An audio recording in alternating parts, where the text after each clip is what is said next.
Ya, salam semuanya, selamat malam. Ya, tadi penasaran namanya belakangnya kok ada Fung. Jadi Fung itu bukan nama istri, Pak. Jadi memang belum beristri. Oh, Sampai maaf Pak ya. sekarang masih berdoa untuk tulang rusuk. Puji Tuhan. Doakan supaya dapat tulang rusuk, bukan tulang rusak.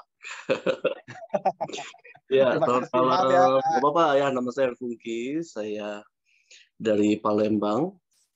Dan kami dari keluarga keturunan dukun dari turun-temurun nenek moyang. Dan sebelumnya saya dimuridkan langsung sama Kak Budi. Ada Kak Hana di sini sebagai bapak rohani saya. Jadi saya bersyukur hari ini juga bisa ngisi di Tubuh Kristus Coramdeo ya, Misbah Doa Coramdeo. Ya, perkenalan, nama saya Fung Kifung, saya dari Palembang. Saya waktu kecil, waktu dilahirkan, itu otomatis langsung diserahkan oleh setan. Jadi diserahkan oleh setan, hidup saya hari-hari cuma lihat setan aja. Keluar rumah di pojokan, lihat setan. Di tikungan jalan, lihat setan. Jadi kemana-mana lihat setan, cuman kayak udah biasa. Jadi buat saya itu ya bukan hal yang menakutkan begitu. Sehingga singkat cerita, saya akhirnya terdidik dan dilatih atau mungkin terbiasa dengan hal-hal yang sifatnya mistik. Ya, engkong apa sih namanya buyut itu meninggal umur 125 tahun. Pada waktu 122 dia meninggal mati suri, dibawa ke kuburan. Sampai di kuburan, petinya goyang-goyang. Terus dia teriak katanya, saya mau dibawa kemana?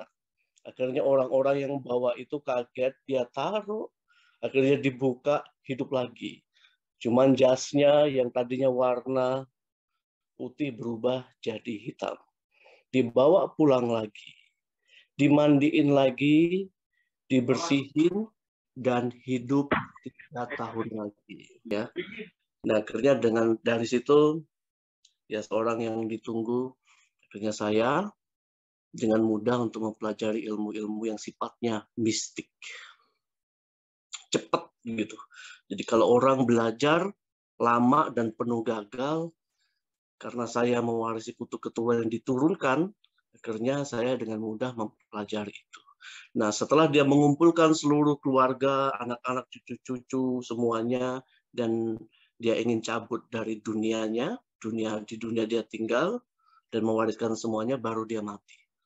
Jadi umur 122, dia ada di kuburan, dibawa pulang lagi, hidup 3 tahun lagi, tapi dalam kondisi lumpuh. Akhirnya setelah dia wariskan semuanya, dia akhirnya hidup, meninggal untuk selamanya. Jadi kami berasal dari keluarga yang hidup dalam mistik. Hari ini saya memang nggak terlalu banyak untuk bahas kutuk, tapi minggu depan kita akan ada satu sesi lagi. Di sana kita akan bahas kutuk, tapi saya akan mulai ngomong penyebab kutuk itu sebenarnya apa. Jadi mesti dimulai dari itu. Ya. Nah, kutuk itu dimulai dari seseorang yang punya hubungan erat dengan hal-hal mistik, khususnya dengan setan.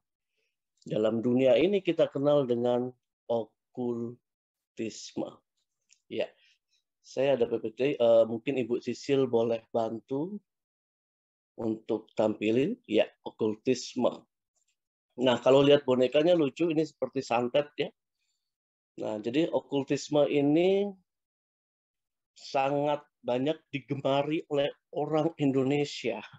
Jadi bukan cuma yang ada di Pulau Jawa, Bali, tapi dari Sabang sampai Merauke, ya Indonesia itu cukup banyak yang punya namanya okultisme atau punya hubungan dekat dengan setan. Dilanjut. Next. Ya, secara etimologi, okultisme berasal dari kata okultus yang artinya tersembunyi, rahasia, gaib, misterius, gelap, atau ada dalam kegelapan. Makanya nggak heran ada orang tiba-tiba mati tanpa sebab. Itu pasti ada yang ngerjain. Dan itu benar real. Selama saya hidup ya dalam kegelapan, kemudian saya untuk masuk ke area perdukunan, dan untuk ngebunuh orang dengan nggak kelihatan itu bukanlah hal yang sulit buat saya. Saya belajar 5 ilmu gelap waktu itu. Saya belajar santet, teluh, tenung, guna-guna, pelet. Jadi 5 ilmu gelap ini saya pelajarin. Nah, salah satunya gimana caranya untuk ngebunuh orang supaya nggak ketahuan. Tiba-tiba dia mati. Misterius, sifatnya tersembunyi. Nah, itu makanya definisi okultisme itu tersembunyi atau rahasia. Dan biasanya nggak bisa dideteksi dengan apa yang dilihat oleh manusia. Perut, begitu ya. Tiba-tiba ada orang sakit dideteksi sama alat dokter, ya kan, nggak ketahuan. Wah, itu kerjaan kita waktu itu. Tapi sekarang sudah bertobat. Amin. Next. Ya, okultisme semakin marak dipraktekkan oleh banyak orang dari kalangan masyarakat tertinggal hingga yang berpendidikan. Nah, itulah Indonesia. Beberapa negara lain juga banyak banget di antara mereka yang sangat banyak melakukan praktek ritual okultisme ini. Lanjut, next. Orang yang melakukan praktek okultisme biasanya juga sudah ada yang memeluk agama tertentu, termasuk yang beragama Kristen. Jadi saya beragama Kristen dari lahir. Popo, engkong, kakek, nenek juga Kristen. KTP. Jadi memang banyak orang yang sudah Kristen tapi mainannya hal-hal mistik. Itu banyak benar. Apalagi hari-hari ini saya nanganin begitu banyak pasien yang datang, ya kan, datang kebanyakan memang Kristen, ya kan, mereka terikat dengan hal-hal mistik semuanya. Ya, kita doakan, kita buat doa pelepasan. Next. Nah, ini ada jenis-jenis okultisme ya, ada okultisme tipe lunak. Nah, ini tahyul. Nah, tahyul itu adalah cerita rekaan, tapi akhirnya dipercaya oleh banyak orang karena itu diturunkan. Cerita itu seolah-olah benar, padahal enggak ya. Kemudian next, saya nggak akan bahas bawahnya. Ya, okultisme tipe keras, sihir putih, sihir hitam, pelet, gendam, tenung, satanisme, dan tenaga dalam. Ya, ini banyak sekali orang Indonesia praktekin ini ya. Dan saya juga semuanya ikutin pada waktu dulu saya hidup di dalamnya. Lanjut. Ya, umumnya ada 5 ilmu gelap yang sering digunakan oleh manusia, khususnya di Indonesia. Yang pertama itu guna-guna. Mungkin orang bingung ya kali ya, ini guna-guna, ada pelet, ada santet, ada teluh, ada tenung. Mungkin orang tanya, ini bedanya di mana? Gitu.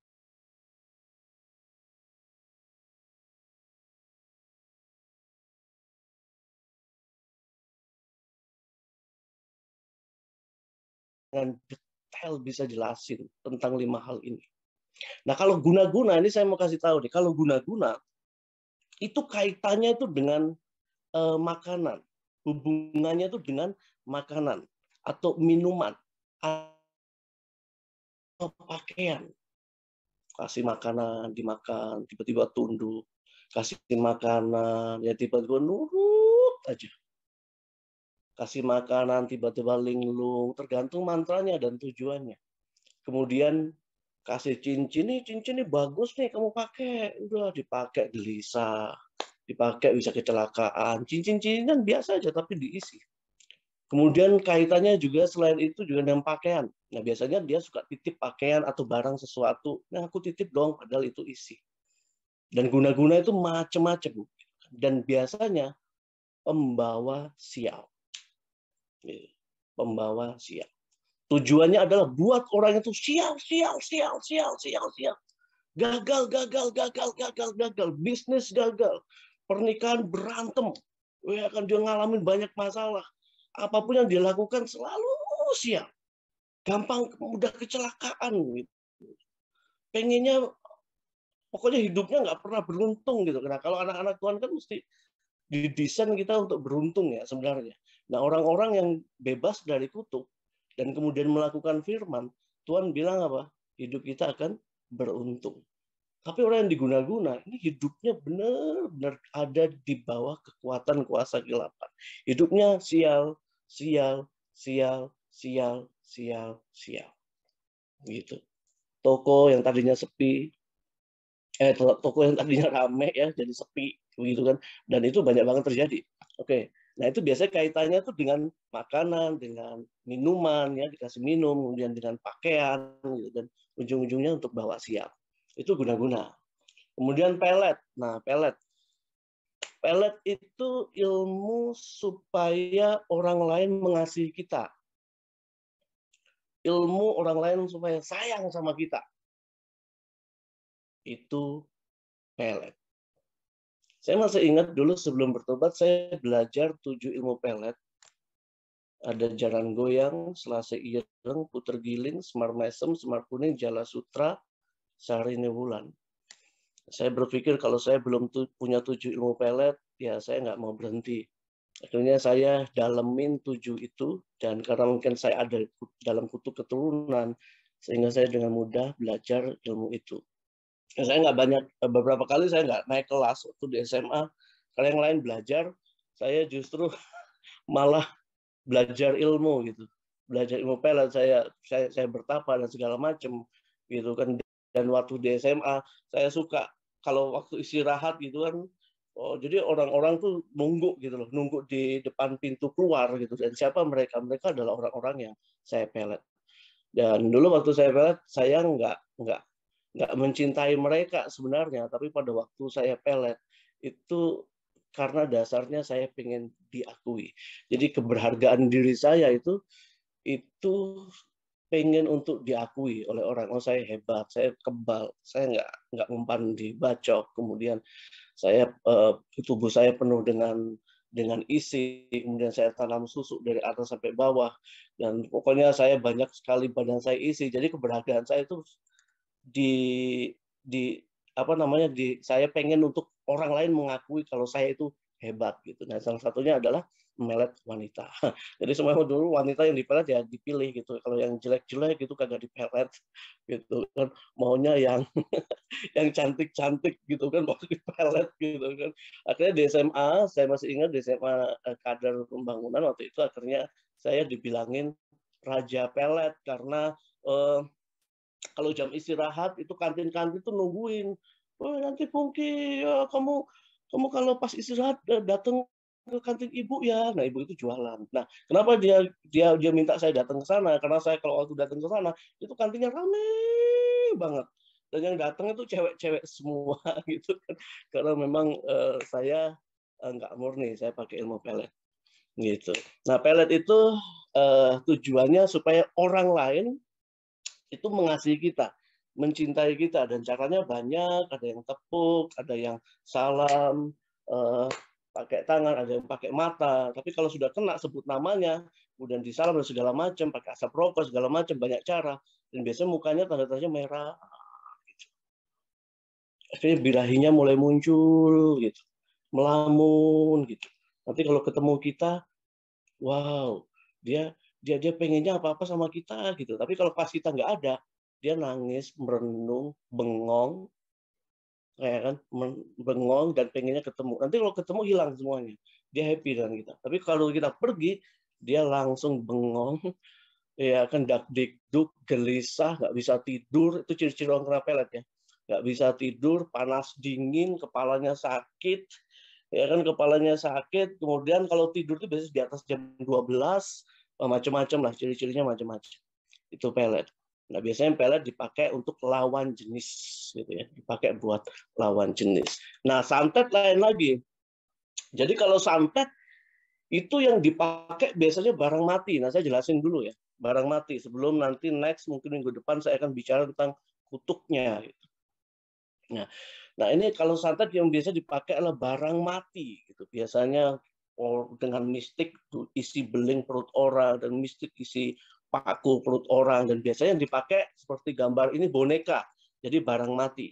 Boneka ditusuk-tusuk, nanti orangnya yang ada di tempat jauh perutnya kesakitan, isinya paku, isinya beling, isinya yang macam-macam di dalam tubuhnya. Dan itu kalau santet bisa nggak pindah-pindah. Kalau misalnya disantet di perut bagian kanan, ya udah yang sakit di situ, nggak pindah-pindah. Itu santet. Dan masukkan barang itu secara mistik aja, tersembunyi, nggak kelihatan. Itu yang disebut okultisme yang tadi saya jelasin. Gitu. Kemudian teluh itu lain lagi ya, Bapak Ibu ya. Teluh itu lain lagi. Nah, teluh itu dia kalau santet tadi kan pakai barang mati.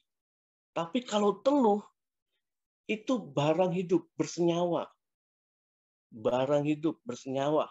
Dan biasanya lebih kepada kayak didatengin ada kayak yang dipakai biasanya binatang hidup kemudian ditusuk-tusuk gitu, ayam ditusuk-tusuk dan segala macam ditusuk-tusuk gitu. Jadi barang hidup. Kalau tadi kan boneka. Kalau teluh itu barang hidup ditusuk-tusuk dan segala macam. Bisa ayam dan bisa apa saja. Dan biasanya kejadiannya aneh-aneh. Nanti tiba-tiba di rumah ada pasir lewat gitu. Suat gitu, kayak ada suara pasir lewat, atau mungkin kena plafon atau kena apa gitu. Dan itu berisiknya luar biasa.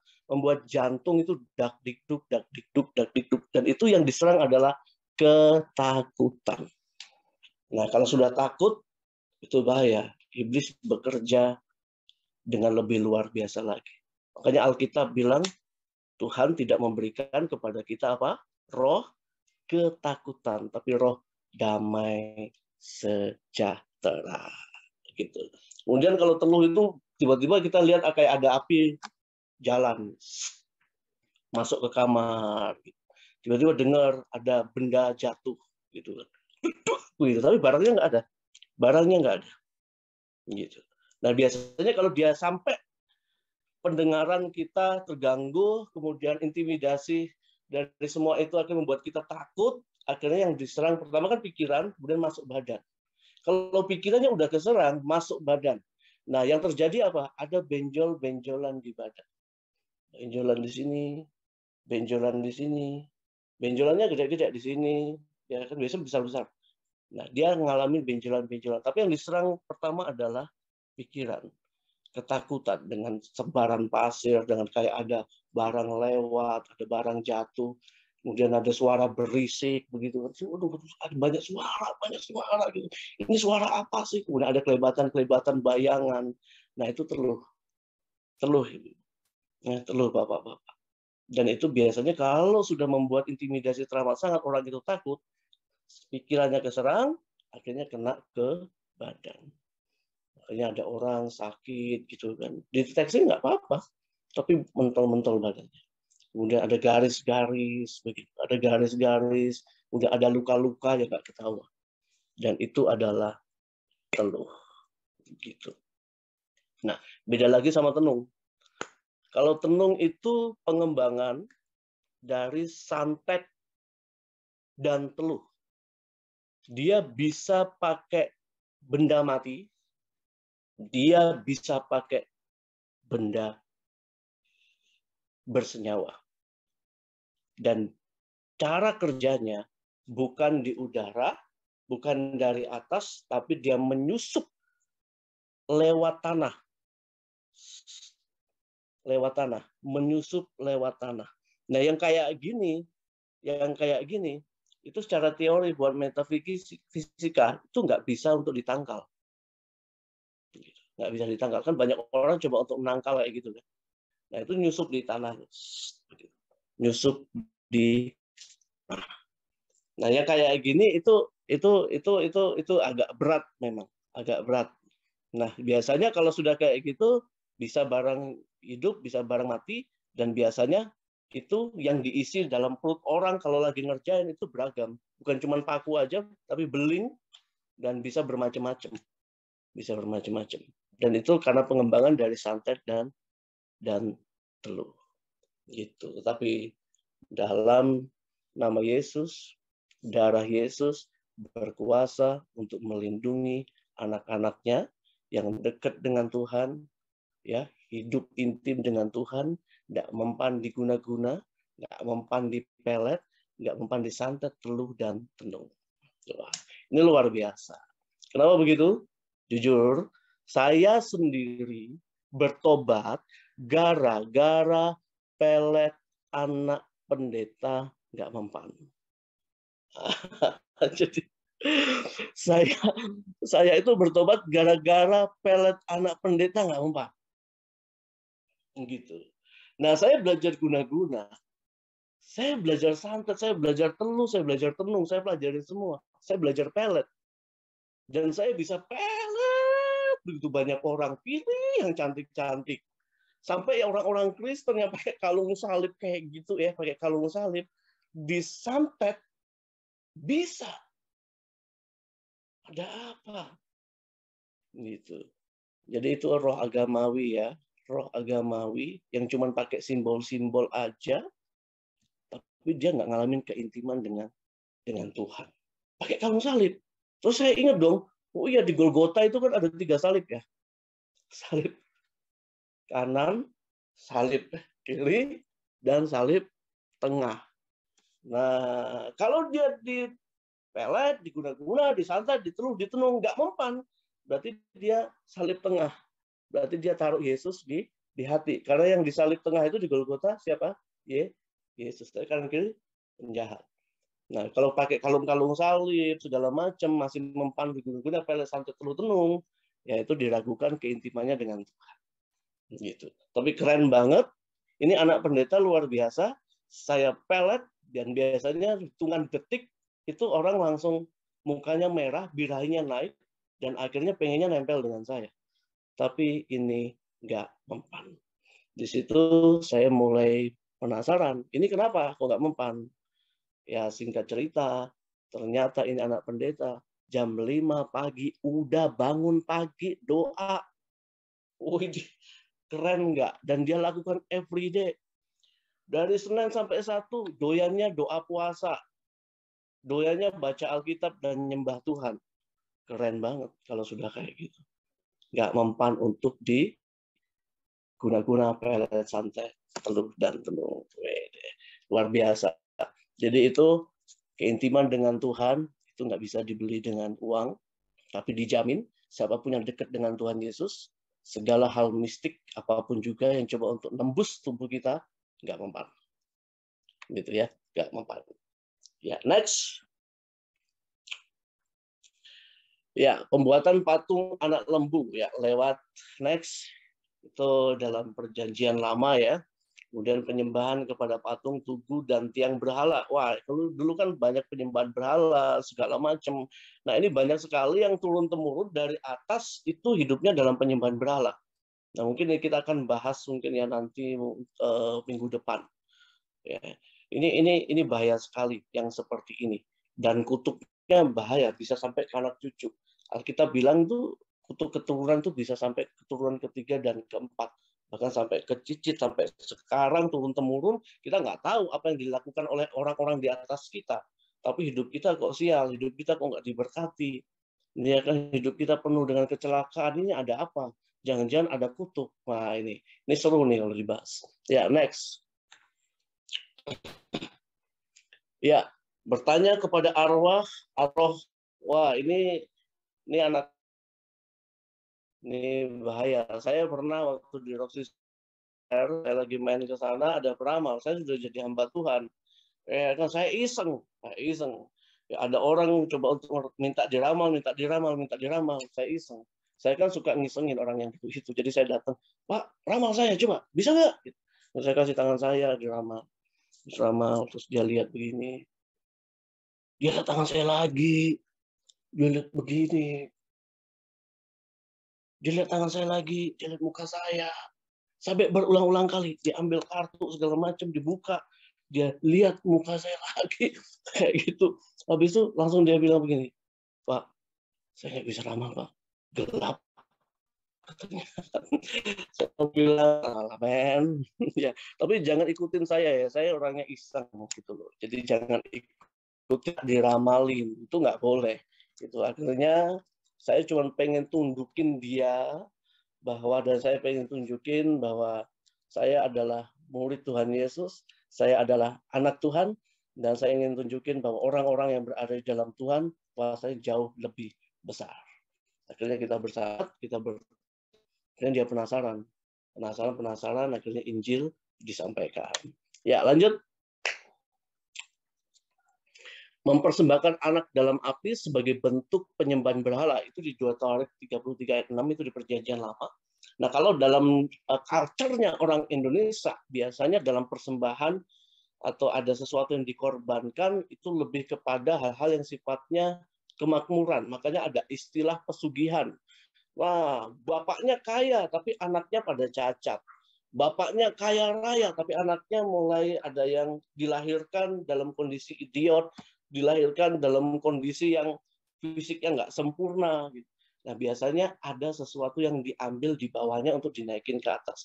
Makanya nggak heran orang-orang yang kaya di atas yang pakai pesugihan, itu cuma mindahin aja harta orang yang di bawah dari anak, cucu, cicit dipindahin ke atas, supaya yang di atas kaya disedot, akhirnya yang di bawah kena kutuk. Nah, ini bahasanya panjang ya, bahasanya panjang.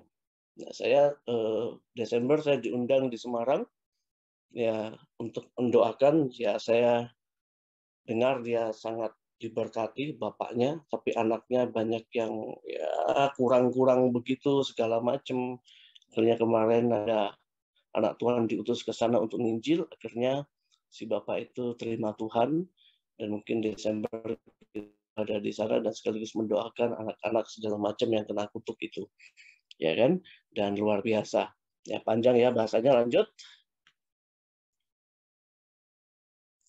Ya, menjadi peramal, petenung, penyihir, pemantra. Ya, ini banyak orang menyukai di area ini juga. Lanjut. Menggunakan jimat yang mungkin sangat familiar ya di Indonesia, itu ada sebuah benda bentuknya kayak semar, itu sebenarnya keris kuncup semar, dan biasanya saya kalau doain orang itu banyak banget yang pegang kayak gini nih di Indonesia, banyak banget, dan biasanya diselipin di dompet, dan itu buat pengasihan, buat nundukin orang, ya kan, buat orang nurut dan segala macam, dan itu banyak jimat lagi yang di sebelah kanan. Ya kan, kemarin belum lama juga kita doain orang menyerahkan jimatnya banyak banget, ada sekitar 69 jimat. Jadi saya doain dan dia susah meninggal, tapi setelah didoain akhirnya kekuatannya luntur. Saya bilang, kalau habis didoain Pak susah meninggal begini, habis didoain nanti nggak lama meninggal, Bu, jadi keluarga mestinya siap. Akhirnya kita doain, nggak lama meninggal. Dan beberapa waktu yang lalu juga udah agak lama, ada yang koma sekitar 3 bulan, nggak mati, susuk dan jimat segala macam. Fotonya dikirim ke saya bilang sama keluarganya, saya bilang, waduh ini jimatnya banyak nih, ini tinggal di mana? Saya bilang, jimatnya keluarin aja semuanya, nanti saya datang kita bakar. 3 bulan koma. Akhirnya saya bilang, saya mau doain, tapi keluarga siap, habis doain dia meninggal. Ini gimana, siap nggak? Akhirnya kita doain dan terima Tuhan, habis itu kita doain, ya jam 1:30 saya doain, jam 1:30 langsung dipanggil Tuhan. Ya, Tuhan baik ya, dia terima Yesus sebagai juru selamat. Tuhan Yesus luar biasa. Ya, jadi banyak orang yang meninggal, yang sekarat segala macam, susah meninggal dan sengsara. Biasanya orang main-main begini hidupnya susah banget, matinya susah, minta ampun, dan biasanya diakhiri dengan lumpuh, dan segala macam. Ya, lanjut. Adanya ahli-ahli sihir. Ya, itu ada lagi, Tuhan Yesus mengusir orang yang kerasukan legion. Wah, itu luar biasa ya. Itu Yesus sanggup untuk mengusir roh jahat yang akhirnya